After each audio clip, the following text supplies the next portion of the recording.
We're all affected by homelessness, whether you've been there yourself or have neighbors living on your sidewalks. Homelessness is not acceptable, and the National Coalition for Homeless needs you to add your voice to the millions standing up for housing and economic justice. Visit www.nationalhomeless.org to learn more, or find us on Facebook at facebook.com/National Coalition for the Homeless, or Twitter at NTL_homeless. Contribute, advocate, reach out, and educate. Join us at ending the epidemic of homelessness in America.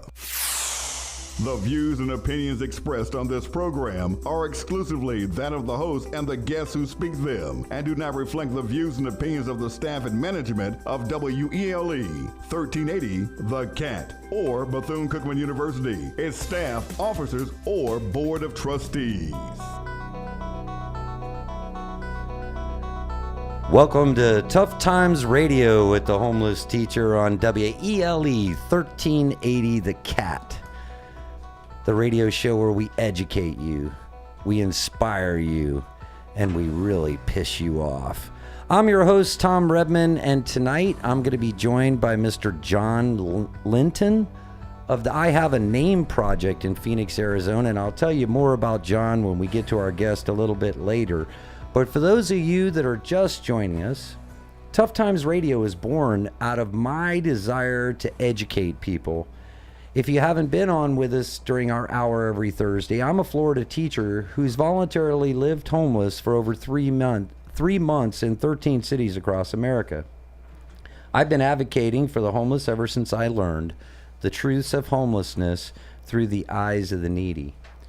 Today, our goal is to talk to you about the importance of homeless awareness. And if you didn't join us a few weeks ago, we had Mr. Andre Bailey, the Central Florida Commissioner on Homelessness, and he talked to us about the biggest thing to solve homelessness, the number one thing, and that is awareness. And his actual quote was, "We have to change the community's hearts." That's the first step. We have to have the community truly understand the plights of the impoverished, and that's what tonight's show is going to be all about. You can interact with our show by joining us on Facebook. Our Facebook page is Tough Times Radio with the Homeless Teacher. If we inspire you, you can learn more about our nationwide homeless awareness campaign at our website, www.homeless-hungry.org. We broadcast each Thursday at 6 p.m. from our flagship station in gorgeous Ormond Beach, Florida. But you can join us in many other cities. Actually, I think we're going to be announcing our first city, Mia, next week. Can't wait. Yeah.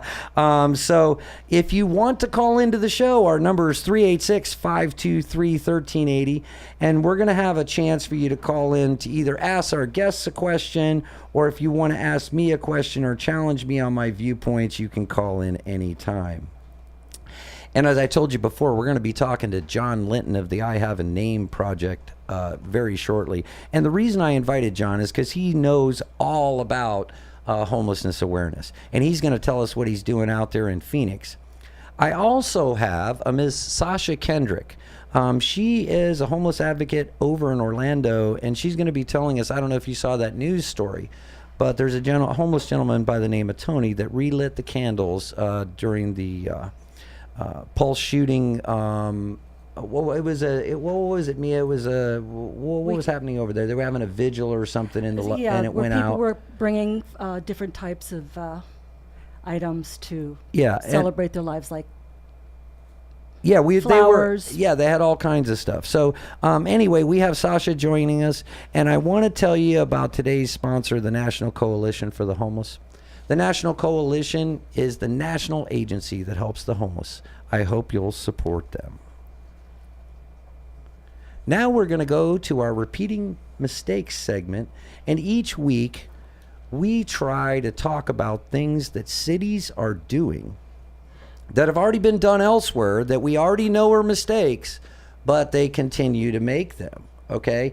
And we want to highlight what's happening here in Daytona in relation to developing a viable plan to end the issue. You know, we have lots of homeless people on the streets, Mia, over 1,005 at the last point in time count. And so we're trying to get a viable plan.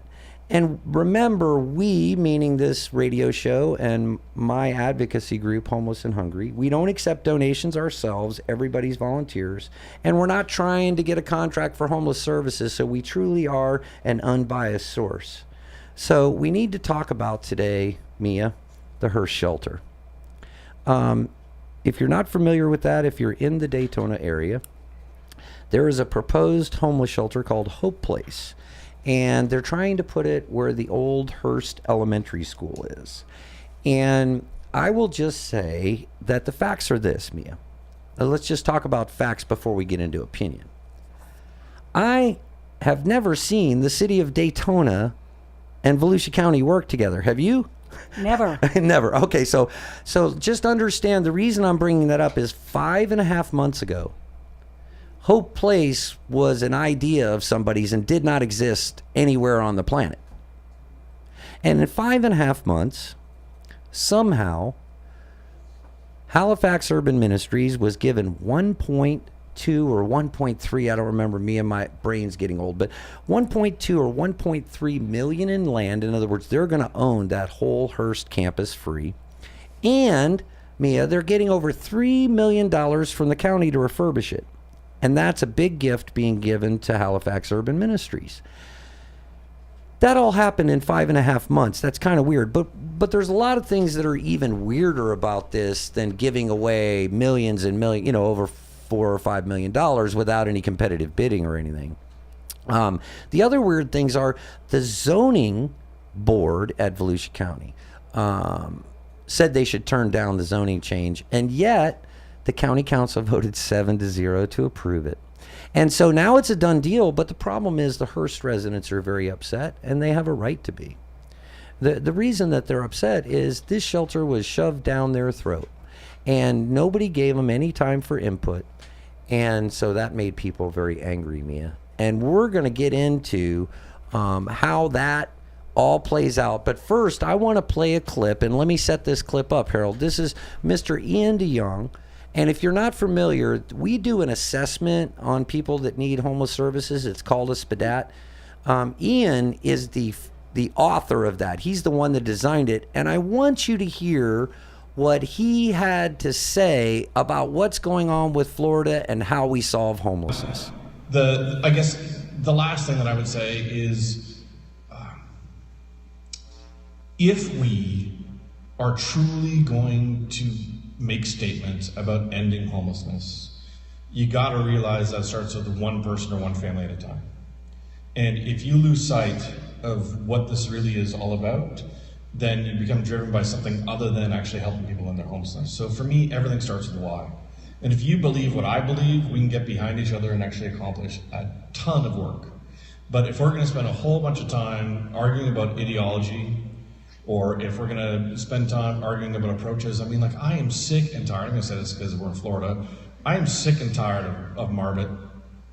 I'm sick and tired of campuses. I'm sick and tired of trying to heal or fix people rather than housing them. I'm sick and tired of people thinking that ending homelessness is anything other than giving people the stability and dignity of a home and then starting from there. And I'm sick and tired of a whole bunch of righteous do-gooders who make the story more about themselves and how amazing their organization is, and forget that you only exist to serve people, and it's a privilege to serve people. And I hope that everybody heard what Mr. DeYoung just said. And Mia, did you hear all of that?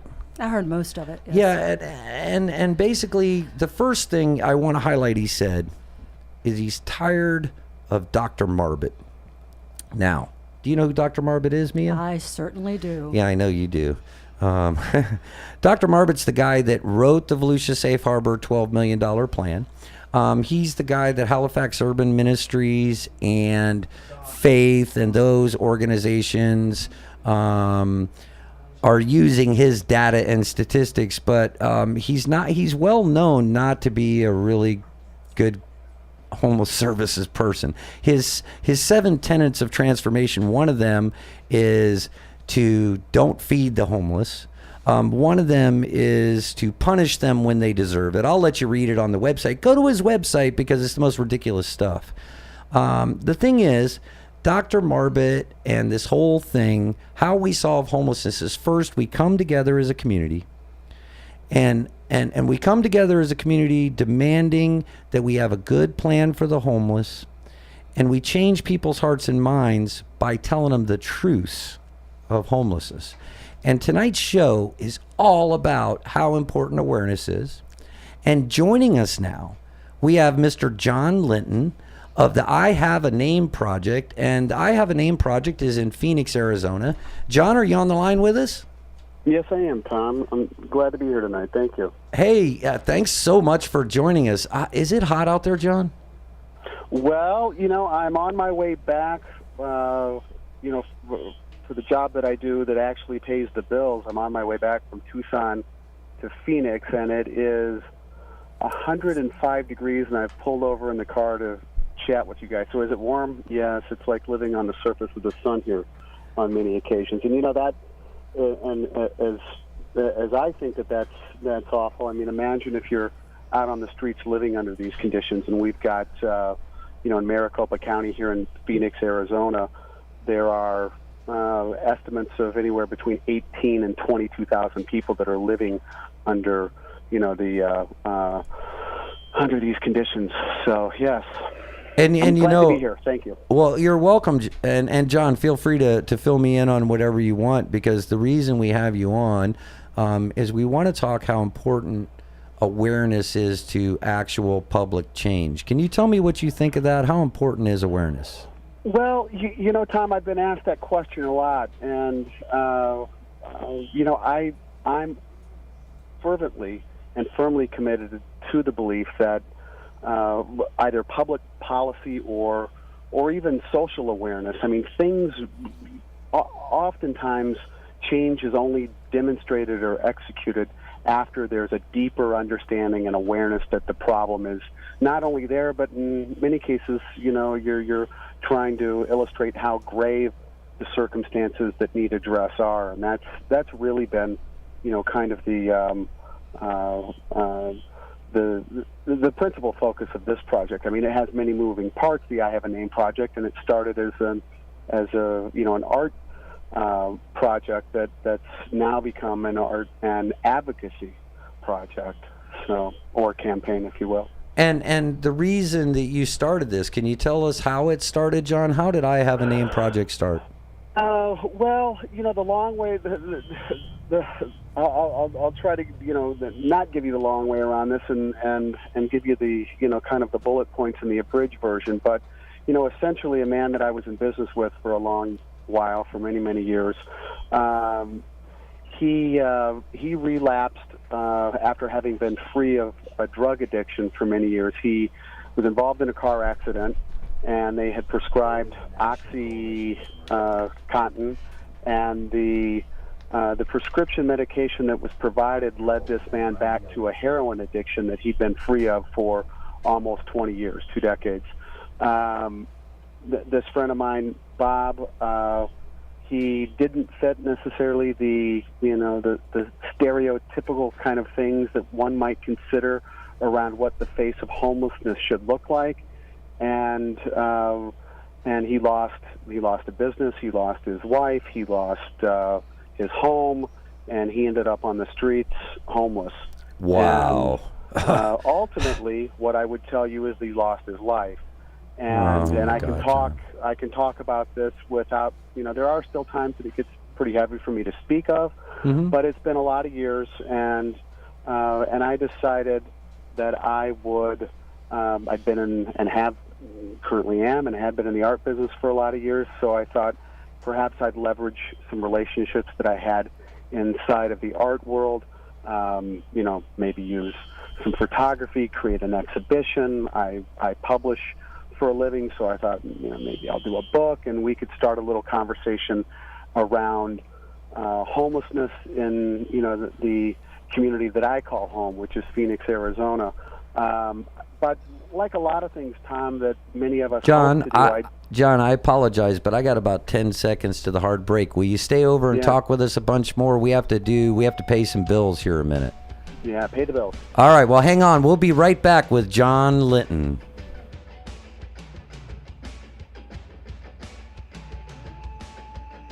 Homelessness, whether you've been there yourself or have neighbors living on your sidewalks. Homelessness is not acceptable, and the National Coalition for Homeless needs you to add your voice to the millions standing up for housing and economic justice. Visit www.nationalhomeless.org to learn more, or find us on Facebook at facebook.com/National Coalition for the Homeless, or Twitter at NTL_homeless. Contribute, advocate, reach out and educate. Join us at ending the epidemic of homelessness in America. What do you have there, Mia? Chocolate Dippin' Dots. Dippin' Dots.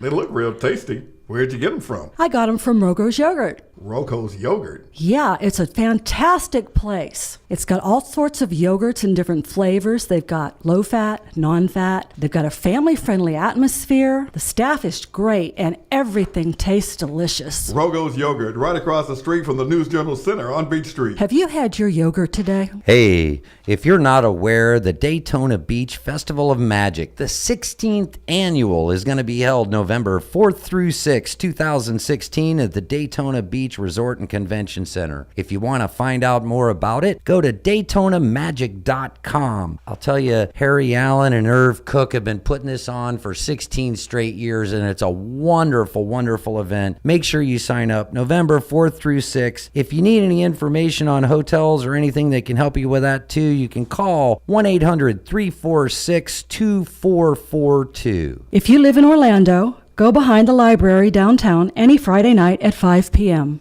And what you're going to see when you get there is Tim and Liz Hall of the Ephraim Project, along with many, many volunteers, feeding between 300 and 350 people every Friday night at 5 p.m. You can go down there. You can volunteer with Tim and Liz with the Ephraim Project. You can have the most unbelievable meal because Tim is a chef and he feeds people right. So go down and have a meal. You can also visit their website, theephraimproject.org, and donate through there if you can't make it down to be a volunteer. Tim and Liz Hall, tell them the Homeless Teacher sent you. This is a charity that's Homeless Teacher approved. www.theephraimproject.org. www.theephraimproject.org.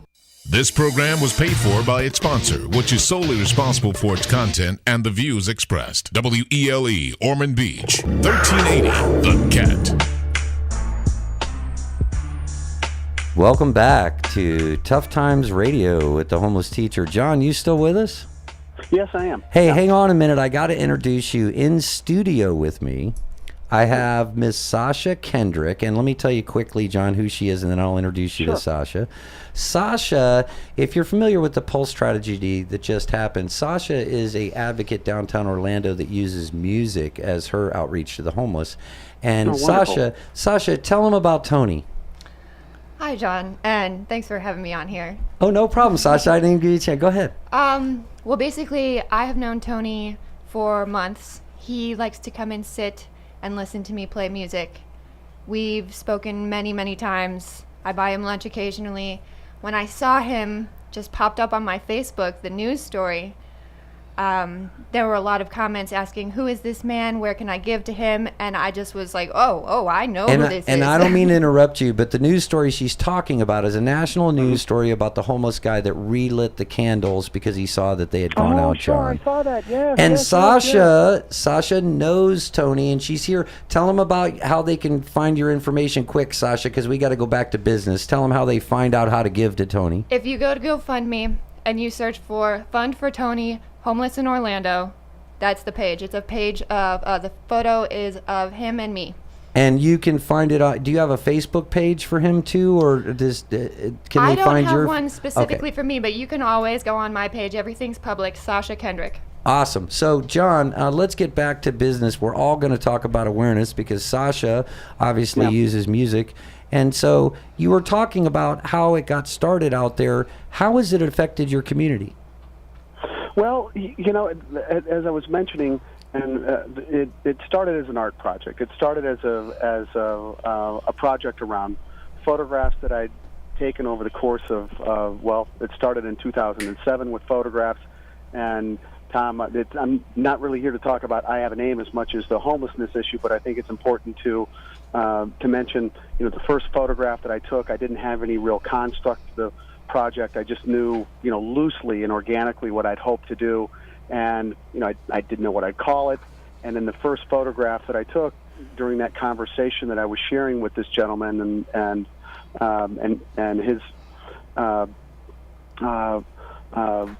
his name was Chuck, and Chuck Ridgway had mentioned when we got to speaking, I said, I apologize, I didn't introduce myself. My name's John. What's your name? And Chuck started to weep, and Wow. I started to weep because I knew what had happened in that moment, Tom. And I feel it right now. I don't mean to cut you off. Go ahead and tell them what happened. He said, you have no idea how long it's been since somebody's cared to ask me who I am. We're like the walking invisible. America's forgotten. You're right.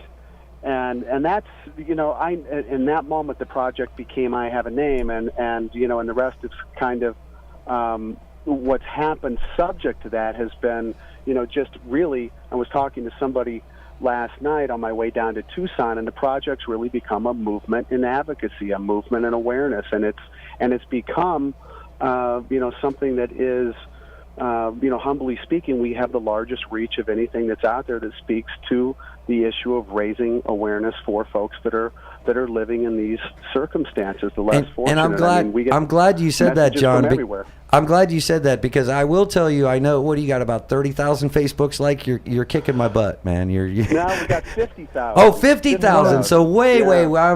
So yes, the advocacy. Instagram, I'm sorry. Another 20,000 that follow it there, and there's a lot of great pages out there. That's awesome, man. You're doing a great job with Homeless and Hungry, and I know the National Coalition for Homelessness, they have a great page, and we got Dion Joseph, and we've got all kinds of invisible people. You got Mark Horvath, you got Ian DeYoung. And I think you've got something. I mean, you have another page there in Florida as well. Homeless Lives Matter, I think, is also a page. So there's a lot of great people doing some wonderful work around creating awareness for the folks that are our neighbors, are somebody's brother, somebody's uncle, somebody's aunt, somebody's son, these are people. They're not, and that's the whole kind of the whole the project is really about changing the way that we see people, because John, these are people. You they know are what, not man? They're not garbage. They're not residue. You are right on time, and I don't mean to cut you off, but I have to tell you, I want to emphasize the point you just made right now, because Sasha, I'm sure, is going to agree with this, and I'll let her speak for herself. But reaching out, personal relationships with people is the key to solving homelessness. And isn't that what you just said, John? Did I paraphrase it right? Yeah, I think, Tom, in all the years that I've been doing this, the thing, and I'm sure that Sasha knows this, and we've ironically enough, in many of the outreach efforts that we do here locally in Phoenix, we've actually, interestingly enough, integrated on a couple of occasions the using music as a healing instrument to provide, again, measures of healing to folks that are out there. And it's so there's a lot of different modalities that can create change for folks that are on the street. But I think that the biggest thing really here is it's dehumanizing to be on the street, and whether it's food that you're providing, whether it's resources and clothing, the thing that I found, and I can't really, this isn't creating any over dramatics, but the biggest thing that I've noticed that we can provide for folks that are living on the street is just acknowledgement that they are people. Dignity, compassion, empathy. John, if you would let me piggyback off of the story of how your I Have a Name thing got started. One of the first people downtown that I talked to was Tony, and one of the things that he said to me was, the best part of my day is anytime anyone talks to me. And then after that, he said, if someone makes eye contact with me more than once, that really gets my attention. Because no one talks to him. No one knew his name. I mean, just seeing him as a person is key. Absolutely. And that's exactly, there was a man that I stopped and spoke to yesterday and took a photograph and collected a narrative of.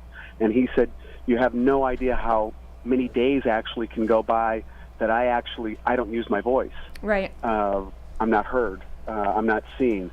And this really is. I mean, we get messages from literally from all over the world, whether it's Sydney, Australia, mostly English-speaking countries, but the analytics support that the project is in 44 different countries, and literally we get messages from people that have, and these are the ones that are really important. You've changed the way that I see folks that are on the street. Whether it's a mom now that suddenly is taking her daughter out and they are providing blessing bags or hygiene kits or water, and this is really, I've told people, and Tom, you and I have shared many conversations that, people will say to me, "Oh my God, you're an amazing person." I'm just a person. Can I say something about that? It's an honor for me to serve the homeless. It is not, I'm a good guy. It's not, I'm going to tell you right now, if you're in the homeless service business and you don't consider it an honor to serve these people and you don't put these people first, get out of the homeless service business. And I'm not the first person to say that. It's definitely true. No, I absolutely agree, and I would absolutely concur with that, Tom. 100%. 100%. And you know what? I get a little animated sometimes, John, and As do I. And John and I met when I was homeless in Phoenix, and it was May. It wasn't even really hot then, John, and it was brutal, man, me living out there across from the gas center. Excuse me. Sorry, but we're talking today about how important it is. And Sasha, have you changed, or have you seen the attitude in Orlando change? How long have you lived in Orlando, Sasha? I've been here for 8 years. So, do you remember when we were arresting Food Not Bombs and what Rethink Homelessness did to Orlando? Yes, absolutely. Can you tell people what change you saw? I see people helping people more. Me too. I see the general attitude towards the homeless much moving improved in a positive direction. Yes. For sure. And John, how about out in Phoenix with your advocacy campaigns? Are you seeing the same thing? Well, yeah, we're absolutely seeing the same thing. But I think, Tom, what you're seeing is a general attitude that's kind of sweeping across the nation. I mean, when you see news reports that now it's a shame that, for instance, that our public officials should have to be given orders to show compassion to folks that are on the street. But you can see the power of social media when it actually changes public policy. Oh, I agree. And when you have officers in LA that are now being given direct orders from their superiors to show empathy, compassion to folks that are on the street, when otherwise they might not be, But John, I got to say something about that. So. I got to say something about that because Dion Joseph joined us on our show, and Dion and the Skid Row police, I was out in Skid Row. They are more empathetic than most police forces, much more empathetic than Orlando ever was or Daytona ever is. So I will say that that's not the entire LAPD, and that's who that was put out for. So I wanted it very clear. Yeah. I want it clear that it's bad that we have to make a mandate on one occasion, but on the other hand, they're already doing it right in Skid Row. That was just for the rest of the police force of LAPD. Absolutely. But you're seeing big movements. I mean, even in Fort Lauderdale last year, or was it 2 years ago? You kind of lose track of time. Right. But when Arnold Abbott. What was his? Arnold Abbott. Yeah. So you're looking at really the criminalization of homelessness that people are starting to give that a second look and realizing that that's not the answer. So what are the answers? And we know what those are. I mean, in short order, it's what is it? It's about housing people. That's what it's about. And I think that you'll see a lot more communities making efforts to do just that. I mean, we're having I agree, here Joe. in Phoenix, there's a great advocate, a woman named Elizabeth Singleton that I know, and she's doing John, a I tiny apologize. homes movement. John, I apologize. You know, dude, I have these hard breaks because I'm going in different cities, and I've got to cut you off again. Can you hold on? Of course. Thanks.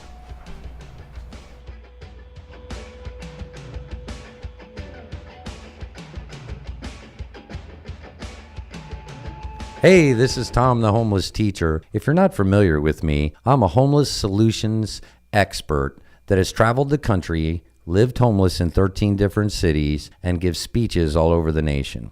The question that I'm asked most often is, how do I know what charity I should give to? You know, there's lots of different venues out there and websites to find out. There's different organizations. You can go to GuideStar where you can get people's IRS information. But if you truly want to know if a charity is helping people, the way you do that is you go visit that charity. You find out for yourself how much money goes to helping people. You know, we have lots of nonprofits that are in our society today, and you've heard the news all throughout the nation of nonprofits giving 4%, 5%. What you want is you want a nonprofit that is not giving all the money that you're donating to salaries and operating costs. You want money going to the people. If you have any questions, you can go to www.homeless-hungry.org and find out more information there. You can also go to us on Facebook. That's Homeless Teacher or Homeless and Hungry. What do you have there, Mia? Chocolate Dippin' Dots. Dippin' Dots.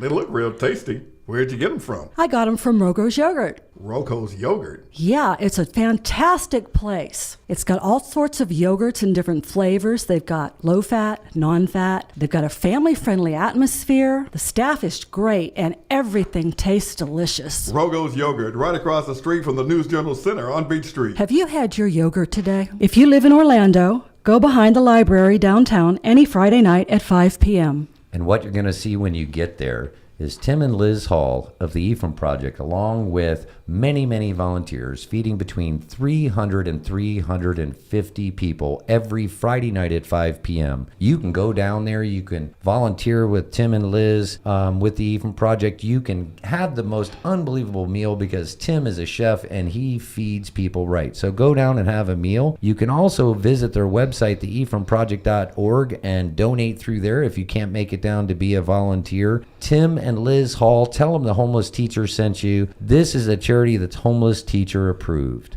www.theephraimproject.org. www.theephraimproject.org. Hey, if you're not aware, the Daytona Beach Festival of Magic, the 16th annual, is going to be held November 4th through 6th, 2016 at the Daytona Beach Resort and Convention Center. If you want to find out more about it, go to DaytonaMagic.com. I'll tell you, Harry Allen and Irv Cook have been putting this on for 16 straight years, and it's a wonderful, wonderful event. Make sure you sign up November 4th through 6th. If you need any information on hotels or anything that can help you with that too, you can call 1-800-346-2442.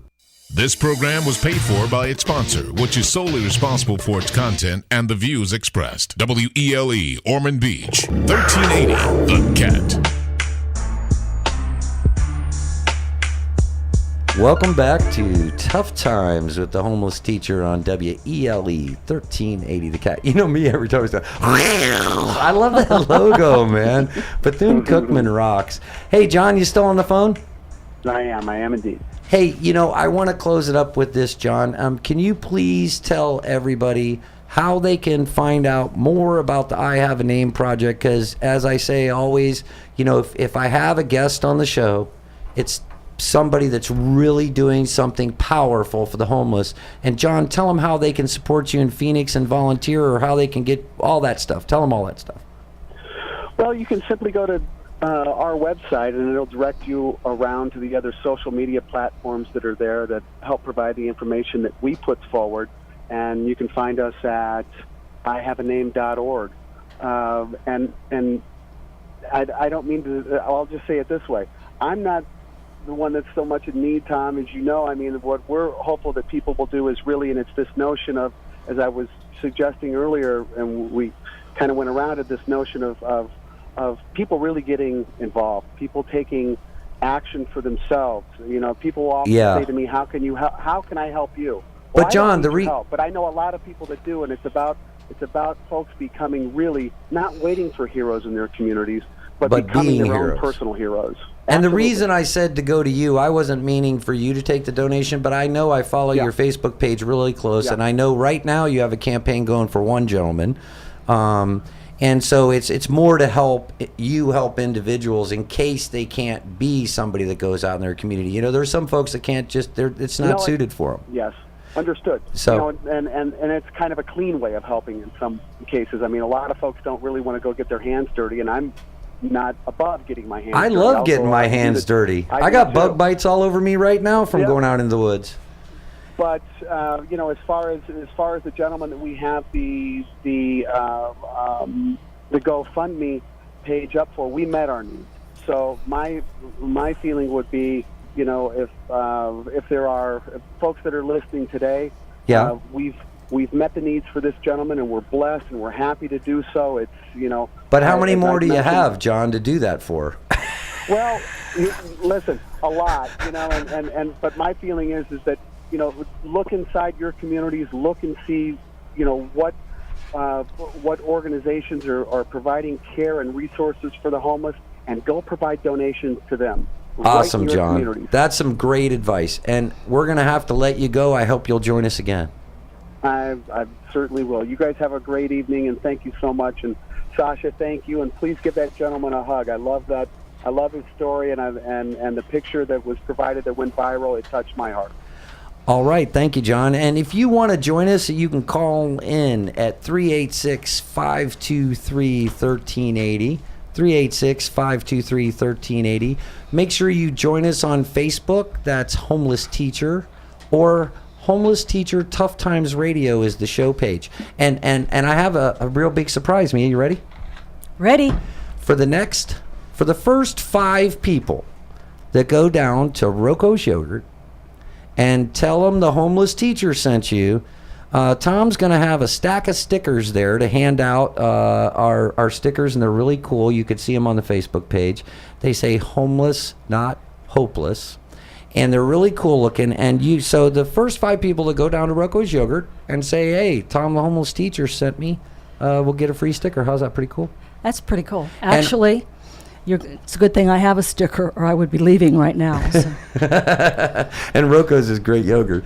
Hey, joining us now is we have, usually we do our call-in segment, but tonight we're lucky. We have Chico and Debbie Jimenez in our studios.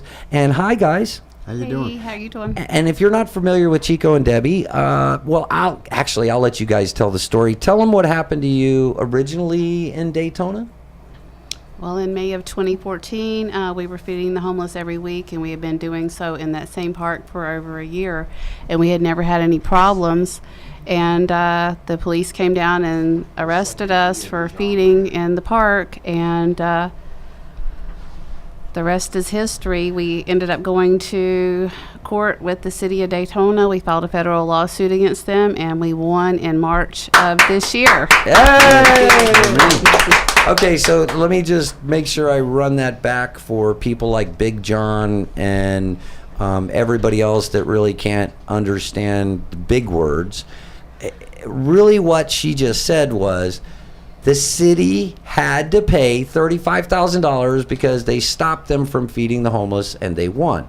And they won, and if you didn't hear that I said they won, they won. So it's very obvious the law is on their side. So, so I'll just tell you right now, us homeless advocates get a bad rap, don't we, guys? Mm-hmm. Yes, we do. And so these guys probably got a bad rap in the community that they were rebel rousers or whatever, but when the law says you're right, isn't that? Yes. Hey, absolutely.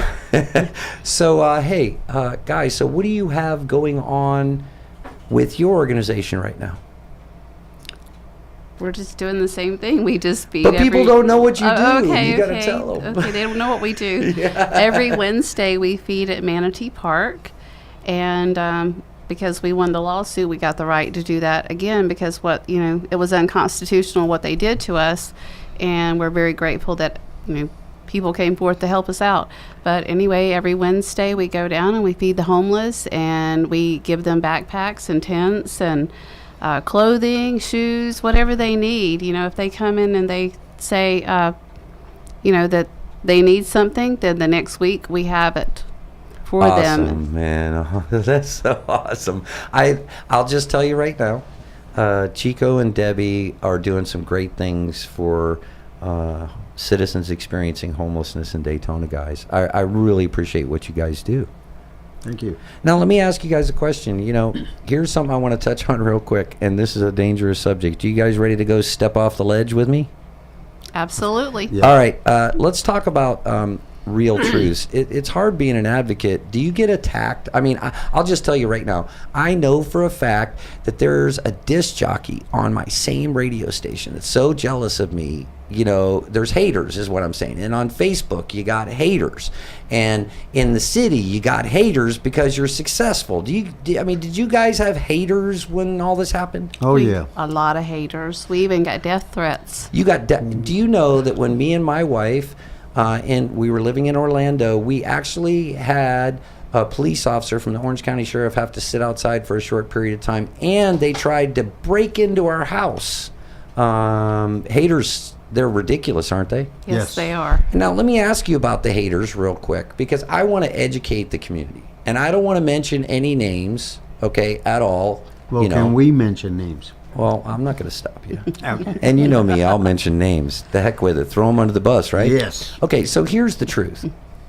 If you are a member of a church, and that church is part of the faith organization, the faith organization is an organization of one person that wields a lot of power, and somehow Halifax Urban Ministries and faith are all tied together. The point simply is they'll do all kinds of devious things. So I'm going to throw them under the bus first. Who do you guys want to do? Same thing. Same. What do you mean same thing? We want to throw them under the bus too, because they're corrupt. They're corrupt. I'll just say this. Hey, people say I'm a rebel rouser. They say that I don't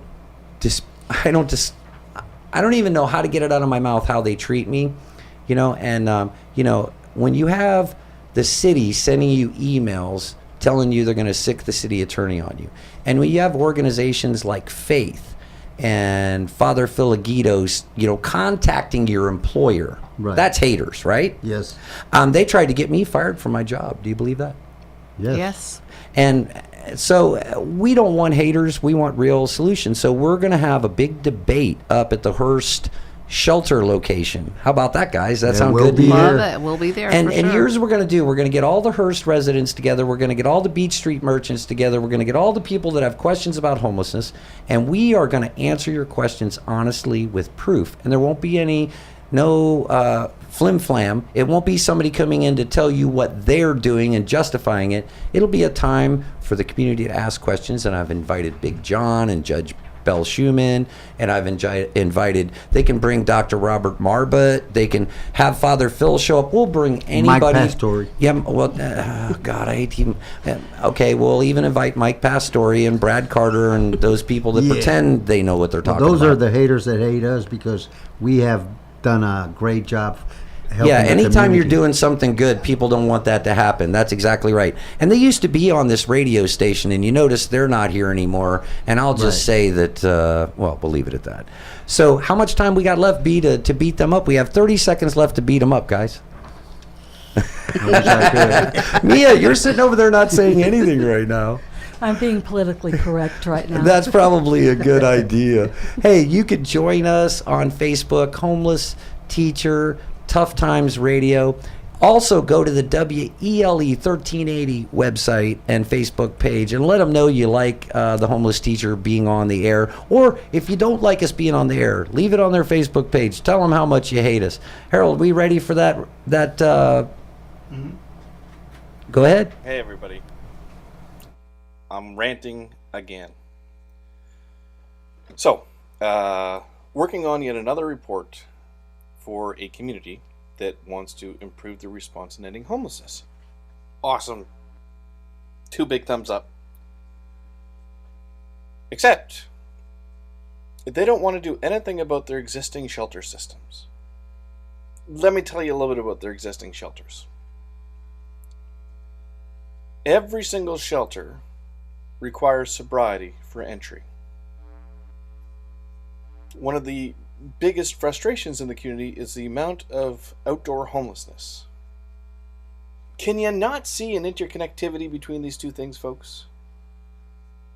That maybe if none of your shelters are accessible to people who use substances, that you'll actually have more people who are staying outside? And some of you, I know, well-intentioned, will say, hey, look, if they want help, they will find a way to be sober. It doesn't work that way. That is such a gross ignorance about addiction that I don't even know where to start. Why not have inclusive shelter environments that maximize the potential for everybody to get in? Just a thought. And then there's my second beef, which is extensive programming within the shelters.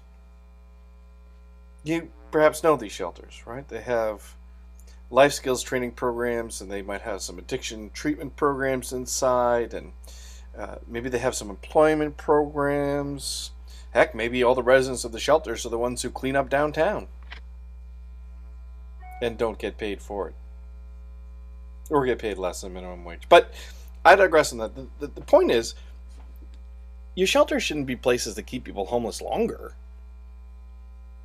To be a center of opportunity, your shelter should be a place that people get out of homelessness really quickly.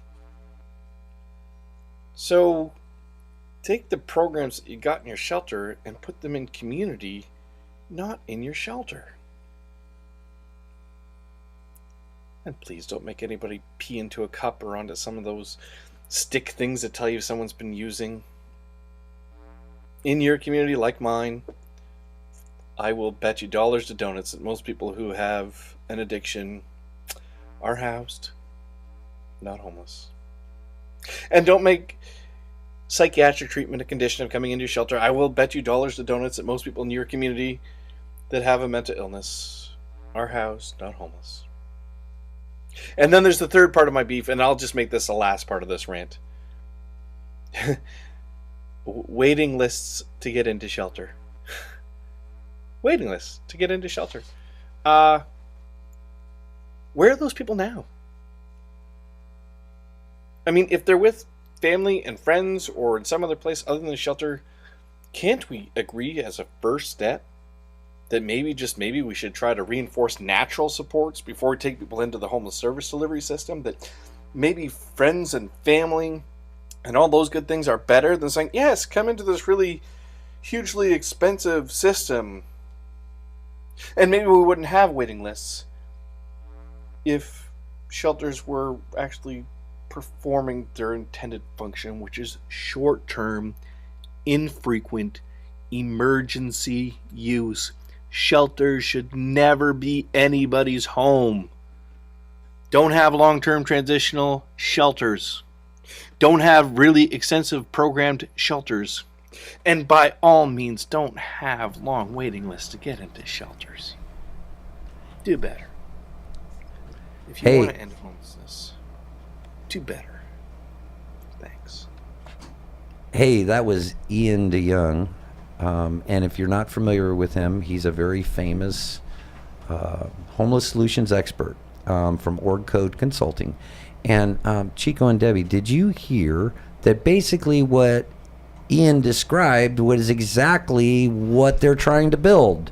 In other words, what he said don't do is exactly what they're trying to do. And let me say this before we get into this heavy. You know, I am not anti-Halifax Urban Ministries. I am not anti-faith. I am anti-people that take advantage of the homeless. And you can go check in Jacksonville, I'm sure. The City Rescue Mission will tell you how bad they dislike me because I exposed how they treat the homeless. I'm sure if you go over to Orlando, to the what is that place downtown? My brain's not working right now. It's called the big coalition. Mission? No, it's not the mission. It's the Central Florida Coalition. Okay. They gave me a rule book this thick that was at the 12th grade level, and I may not know homelessness, but I sure know reading levels because I'm a reading teacher. Right. And I said, hey, if a guy's homeless, I doubt he's going to be able to read this set of rules. So anyway, I just highlight bad homeless solutions everywhere. And so let's get right down to Hum and talk about Hope Place currently. He said, you don't want to be a place where people stay a long time. Now, Hum won't reveal how long the average stay is. Hum won't reveal how many people are on their waiting list and where are they. Hum won't reveal how many families they got out of homelessness, and they just don't come forward. And then when they get $3.5 million from the county and they get $1.2 million from the city in 5 months, when nothing can happen that fast, what does that tell you guys? Corruption somewhere. They only want the shelter gone out of the downtown corridor. They're paying off Hum. They're giving them $5 million, and they're trying to claim is it some win for the community. It will be a win for the community to have more homeless services. There is no doubt about that. But it will not be a win for the community if Halifax Urban Ministries, who runs a horrible shelter by every measure now, is given a bigger shelter. Yes, I agree with you. And so what I want to highlight to people is, I stand up and I say things to the city council, and long before we got on the radio, we tried to approach it nicely, and then I got crazy and turned my back on the mayor, and now here we are on the radio fighting out things just like Ian DeYoung said. We need to work with real information, and we need to stop this crap of people thinking that people with big hearts are qualified. That doesn't make them qualified to solve homelessness. And the reason nobody will debate me, or the reason you haven't seen a news article 2 years ago about how Tom Redmond doesn't know what he's talking about, is because everything I say is fact and I can prove it. And it's kind of like you guys, people that are out there trying to solve homelessness are made the villains so that they can get their corrupt programs done. It's really that simple. Yes, as a matter of fact, that is the way it was for us. And they treated people. Now look, Chico and Debbie, obviously good Christian folks, are out there feeding the needy, and they arrested them. They embarrassed them. They vilified them, and they literally had death threats. Why? Because they're trying to help people. You've heard no good deed goes unpunished, right? Right. Absolutely. So that's kind of what goes on when you're really truly a homeless advocate. And I want to say this real quickly to all the people in the city of Daytona. I will welcome anybody into my studio, and that is Father Filagito, Mark Gialis from Hum, any of their board of directors, anybody that would like to come in and have a discussion about homelessness. But they avoid me because I don't think anybody knows homeless data better than I. Why? I spent 2 years studying it, and I've studied it real hard. If they started today and they did it a couple hours a day, they wouldn't catch up for 10 years, because I took a whole year off teaching, went and lived homeless, and I've studied every piece of research I can find. I don't believe any news story I read. I go into the city, I investigate it myself. I watch people abuse homeless people every day. We have that guy over in Orlando, his name's Greg Smith. He tells everybody he wants to help this lady read. He collects $10,000, and then he goes on vacation to the Bahamas and leaves her on the street with no place after he got $10,000 in a GoFundMe. And when I catch up with him 8 days after he's back from vacation, I go, dude, why is this lady on the street with no money and sleeping on the street for 8 days? His excuse was, I couldn't find her. And guess what that knucklehead did? Today, I got a call from the Orlando Police Department. I'm harassing Mr. Smith because I exposed him to the public for taking advantage of a homeless person. Wow. Now, you also got this email that's circulating from Faith. And anybody that's a member of a church, if they want to see how unchristian Faith is, all you have to do is call my phone number, which is all over the webpage, or email me, and it's my last name, first name at AOL, Redmond Thomas with a B at AOL. I'll send you the email that they're sending out to everybody. And why are they emailing my employer in any way, shape, or form? You guys have an idea? They want to get rid of you. Why would they want to get rid of me? Because you're telling the truth. Oh, and that's what I want to get out to the community. So I want to tell you guys that we're going to put together, I think we have 150 or so people are going to be there already. We're going to have a huge homeless information system, and I am going to invite every single person in the community. That's Sam Willett, the new homeless coalition head. That's Randy Ray and Chet. They can all come sit on the stage. Anybody, that's Brad Carter, that's Mike Pastore. But here's the deal. The community gets to ask honest questions, and they get honest answers. Amen. Yes. What do you guys think of that? A good debate would be a good, healthy debate, right? That would be wonderful. And they're going to tell you they don't want to do it for the same reason you've never seen my name in the News Journal, even though I've been to 30 meetings of the city council, and I've read letters from experts telling them they're knuckleheads. Right. The reason is they want to keep us quiet. And guys, thanks for joining me today. Well, thank you for having us. Do you think they'll keep us quiet? No, they'll never keep us quiet. All right. Hey, guys, thanks so much for joining us today on Tough Times Radio with the Homeless Teacher. Again, you can join us on our Facebook page. That is Homeless Teacher, Tough Times Radio. You can also call in. We never take any calls. I'm not giving the number. And next week's next week's guest we'll post on the Facebook page. Thanks so much for joining us.